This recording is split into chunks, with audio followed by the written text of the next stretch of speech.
SIR എന്നത് ഒരു കാണാച്ചരട് മാത്രമല്ല, ശരിക്കും ഒരു കുരുക്കാണെന്ന് നാൾക്ക് നാൾ തിരിച്ചറിയപ്പെടുകയാണ്. ഇതിനകം എന്യൂമറേഷൻ ഫോം തയ്യാറാക്കിയെങ്കിലും കണ്ടെത്താനാകാത്തവരുടെ എണ്ണം 1 ലക്ഷം പിന്നിട്ട് കഴിഞ്ഞു. മരിച്ചവർ, സ്ഥലം മാറിപ്പോയവർ, കണ്ടെത്താനാകാത്തവർ എന്നീ വിഭാഗങ്ങളാണ് കണ്ടെത്താനാകാത്തവരുടെ പട്ടികയിലുള്ളത്. ഇതിൽ മരിച്ചവരുടേതൊഴികെ മറ്റ് 2 വിഭാഗങ്ങളുടെയും കാര്യത്തിൽ അനിശ്ചിതത്വം നിലനിൽക്കുകയാണ്. സ്ഥലം മാറിപ്പോയവരും കണ്ടെത്താനാകാത്തവരെയും സംബന്ധിച്ച് ഇനി ഫോം ലഭ്യമാക്കാൻ മറ്റു മാർഗങ്ങളില്ലെന്നതാണ് വസ്തുത. അല്ലെങ്കിൽ ഓൺലൈൻ വഴി അപേക്ഷിക്കണം. അല്ലാത്തപക്ഷം ഈ 2 വിഭാഗങ്ങളെയും കണ്ടെത്താനായില്ല എന്ന് BLOമാർ ആപ്പിൽ രേഖപ്പെടുത്തി ഫോം തിരിച്ചയക്കും. ഇവരാകട്ടെ SIRന്റെ കരട് പട്ടികയിൽ പോലും ഉൾപ്പെടില്ല. സംസ്ഥാനത്ത് എത്ര ബൂത്തുകളിലാണ് ഇത്തരത്തിൽ കണ്ടെത്താനാകാത്തവർ ഉള്ളതെന്ന കൃത്യമായ വിവരം ശനിയാഴ്ച നടക്കുന്ന രാഷ്ട്രീയ പാർട്ടികളുടെ യോഗത്തിൽ മുഖ്യ തെരഞ്ഞെടുപ്പ് ഓഫീസർ അവതരിപ്പിക്കുമെന്നാണ് വിവരം. ഈ വിഭാഗത്തിന്റെ പട്ടിക BLOമാർ കമ്മീഷന് സമർപ്പിക്കും. അതും കരട് പട്ടികയ്ക്കൊപ്പം പ്രസിദ്ധീകരിക്കുമെന്നാണ് പറയുന്നത്. ഇതുവരെയുള്ള കണക്ക് പ്രകാരം കേരളത്തിൽ SIR പട്ടികയിൽ ഉൾപ്പെടാൻ 27.8 ലക്ഷം പേർ തിരിച്ചറിയൽ രേഖകൾ നൽകേണ്ടി വരുമെന്നാണ് കമ്മീഷന്റെ പ്രാഥമിക നിഗമനം. 2002 പട്ടികയിൽ സ്വന്തം പേരോ മാതാപിതാക്കളുടെയോ അവരുടെ രക്ഷിതാക്കളുടെയോ പേരോ ഇല്ലാത്തവർ 27.8 ലക്ഷം എന്നാണ് കണക്ക്.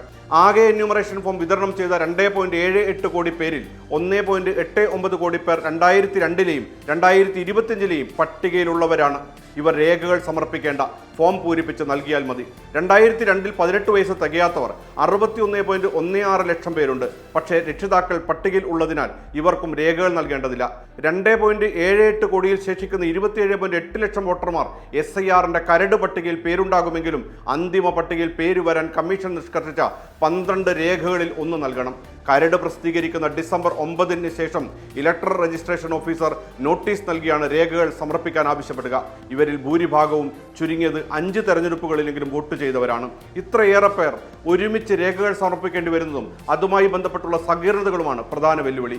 അതേസമയം കേരളത്തിൽ ഈ 27 ലക്ഷം പേരിൽ ഭൂരിഭാഗത്തും നിഷ്കർഷിച്ച 12 രേഖകളിൽ 4 എണ്ണമെങ്കിലും ഉണ്ടാകുമെന്നാണ് കമ്മീഷന്റെ വിലയിരുത്തൽ. ഇതൊന്നുമില്ലാത്തവർക്ക് രേഖകൾ നൽകാൻ വകുപ്പുകളോട് ആവശ്യപ്പെടും.